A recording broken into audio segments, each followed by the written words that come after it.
Allah wate bulan molo tanyo makanduri kepangulen Nabi Muhammad Rasul Anbiya Allah ulung gemedike raya dengan ubud tanyo meselawat sambul bulan mulia Allah ibadatan ada kamu pakai lagi jamun pada lukan pano ikan kubri umpun dunia mutun tak kepanggule malon kukun orang wate idang deme bayar ayu Allah wate.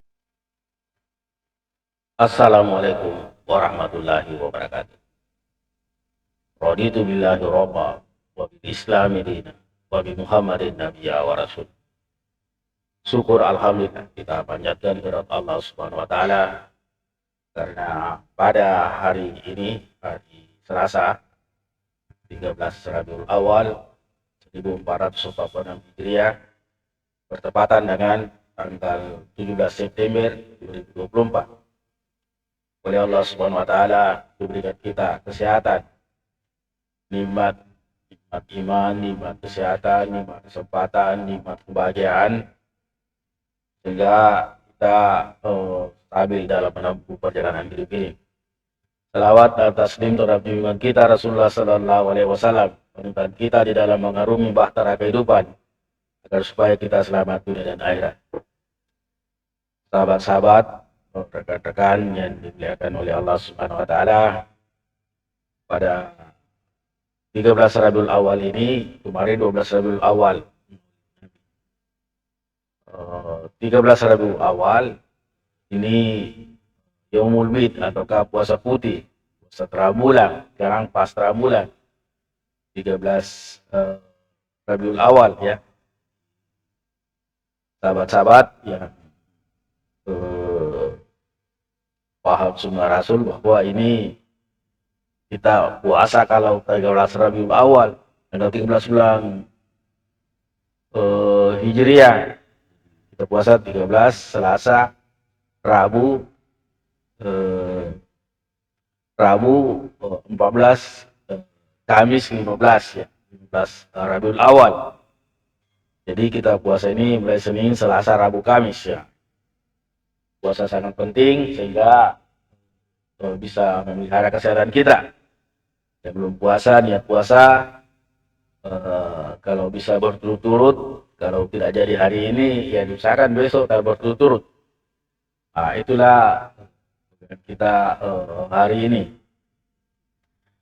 Baik, pada kali ini kita tadi diawali dengan video suatu kesenian tradisional Aceh.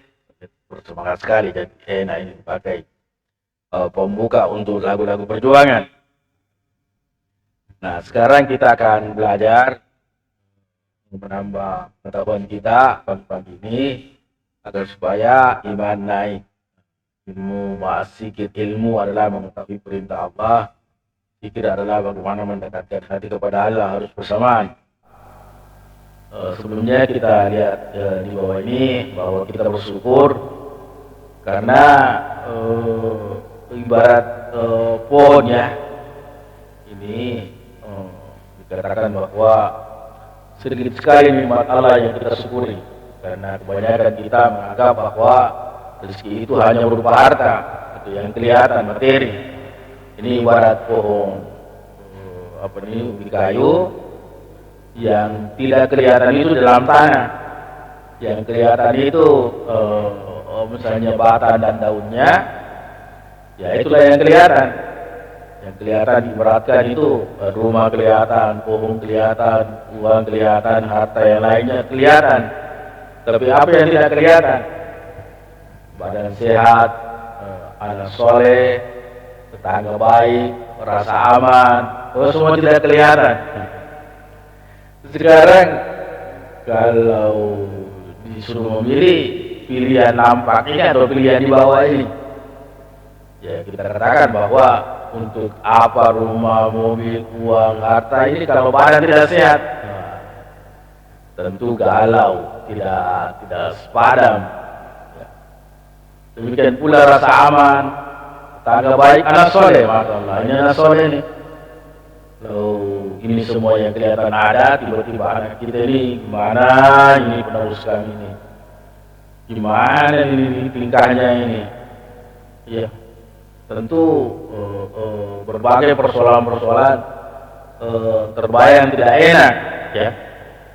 Maka bersyukurlah kita kalau terpenuhi dulu yang dibawa, badan sehat, anak soleh, tetangga baik, rasa aman, baru yang ke atas, yang kelihatan, yang nampak. Ya, inilah cara-cara pandang kita. Nah ini kalau kita tidak, misalnya disiplin, tidak terbiasa, terutama anak soleh ini, kalau anak kita semenjak SD misalnya kita tidak didik, kita tidak masuk di sekolah agama, dibiarkan dia di sekolah, misalnya sekolah umum, tidak ada perhatian-perhatiannya dalam masalah agama, dan ini harus terstruktur dan baik. Maka setelah dewasa, ya rata-rata dia menjadi lawan kita, ya, menjadi lawan kita kalau anak semenjak kecil kita tidak dididik. Nah inilah pentingnya memprogramkan, mengambil sikap bahwa anak ini adalah harus kita didik dengan baik. Baik, selanjutnya kita mencoba memahami ini tanda-tanda orang mendapat hidayah. Ini suatu buku yang kita bikin di dalam kitab. Lihat saja, kita baca seperti taklim bahwa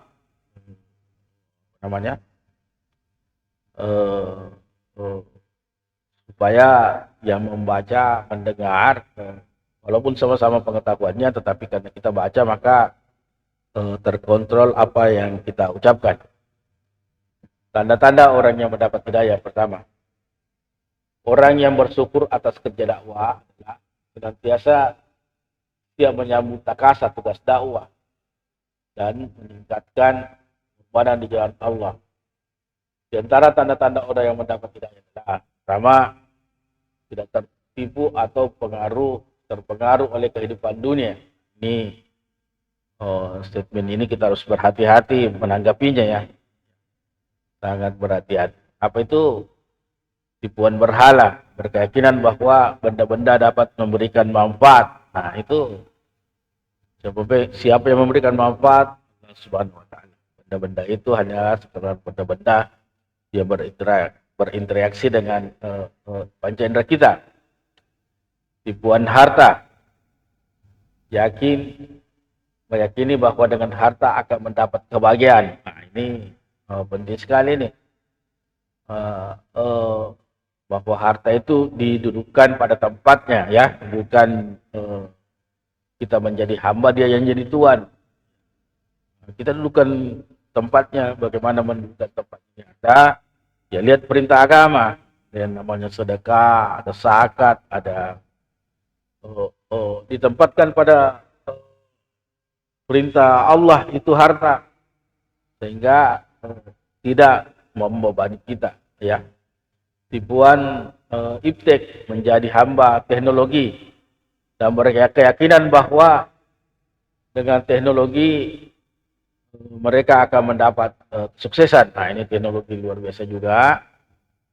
Walaupun kita bekerja dengan teknologi, akan tapi teknologi ini juga batasi diri, jangan sampai teknologi ini bukan pilihan kita, sehingga rasa menjalankan perintah Allah sama sholat 5 waktu mengalahkan, ataukah ini teknologi dulu yang didahulukan, ya. Nah tipuan Dajjal ini, dunia semakin maju dan makmur, ini tua, mengenakan perhiasan yang indah, perekonomian dikuasai oleh Dajjal, sehingga pengikut Dajjal akan hidup makmur. Orang-orang beriman hanya bisa bertasbih. Mereka yang tertipu akan terpesona dengan hubungan dunia. Para wanita berjanji perzinaan, merajalela.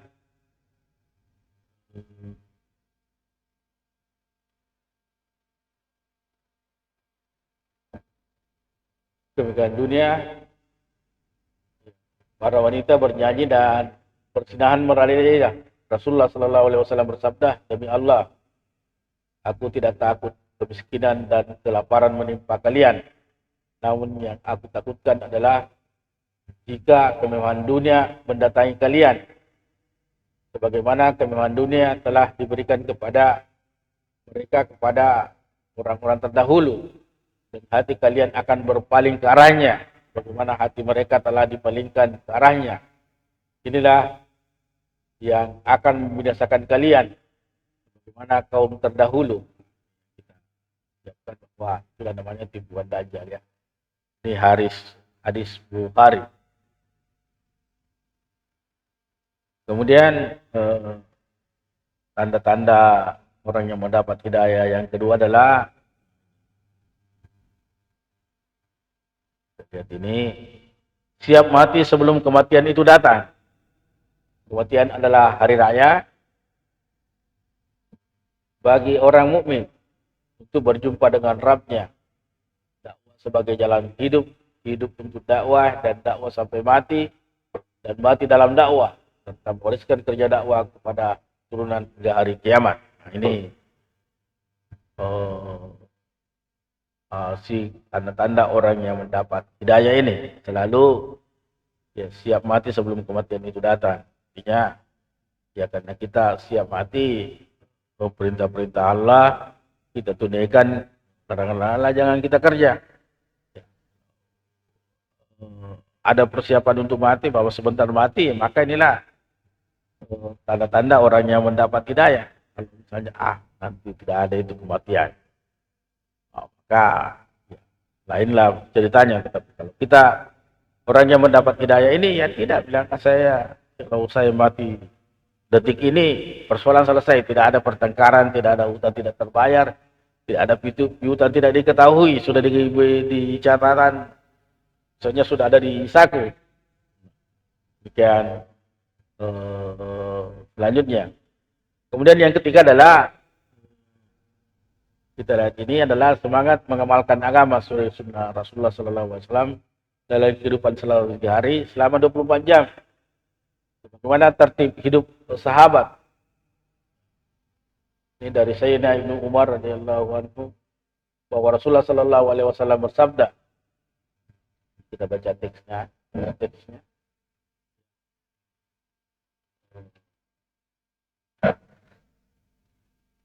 Kita baca teksnya.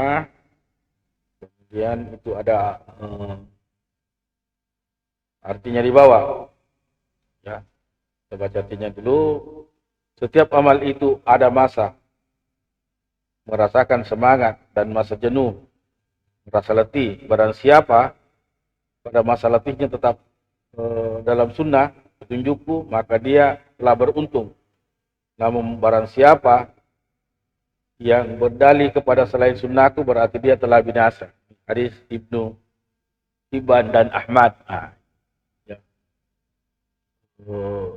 Kita pahami dengan baik ini, bahwa tetap dalam sunnah, semangat mengamalkan sunnah. Ya, nah itu yang kelihatan bahwa seperti itu salat berjamaah. Tadi sunnah yang kita kemukakan dari awal adalah puasa Senin Kamis, sunnah baca Quran. Ini bersemangat dalam perkara itu. Selanjutnya inilah satu hadis. Hadis riwayat Al-Bazar. Sungguhnya setiap amal itu ada saat dilakukan dengan penuh semangat dan saat dilakukan dengan merasa letih. Dan siapa pada saat letihnya mengikuti sunnahku, sehingga ia akan tetap berada dalam petunjukku, maka dan barang siapa pada saat letihnya mengikuti selain sunnahku, maka ia adalah orang yang tersesat. Ini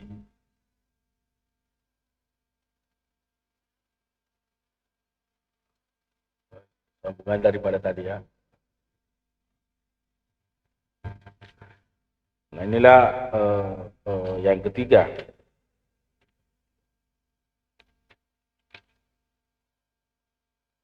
Nah, sekarang kita lihat tanda-tanda orang yang mendapat hidayah yang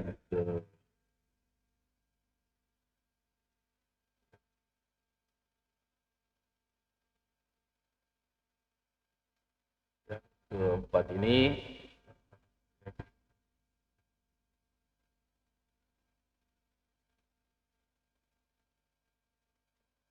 Mujahadah, ia bersungguh-sungguh di jalan takwa,